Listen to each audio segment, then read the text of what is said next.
తిరుపతిలో మత్తు బ్యాచ్ హల్చల్ చేసింది. గోవిందరాజస్వామి ఆలయ ప్రాంగణంలో ముగ్గురు యువకులు మద్యం మత్తులో పెద్ద కర్రతో హంగామా సృష్టించారు. దర్శనం కోసం వచ్చిన భక్తులను, స్థానికులను ఇబ్బందులకు గురిచేశారు.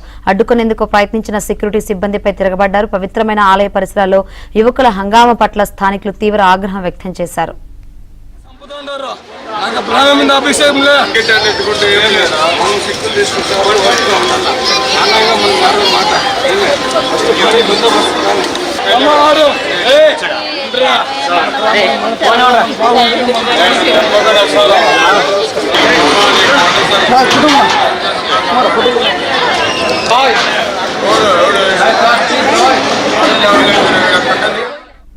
తిరుపతిలో మత్తు బ్యాచ్ హల్చల్ చేసింది. గోవిందరాజస్వామి ఆలయ ప్రాంగణంలో ముగ్గురు యువకులు మద్యం మత్తులో పెద్ద కర్రతో హంగామా సృష్టించారు. దర్శనం కోసం వచ్చిన భక్తులను, స్థానికులను ఇబ్బందులకు గురిచేశారు.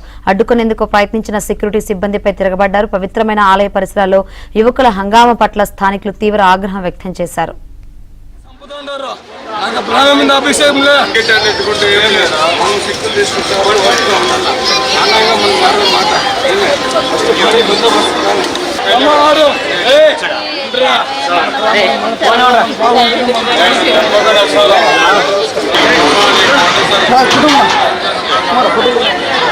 Bye.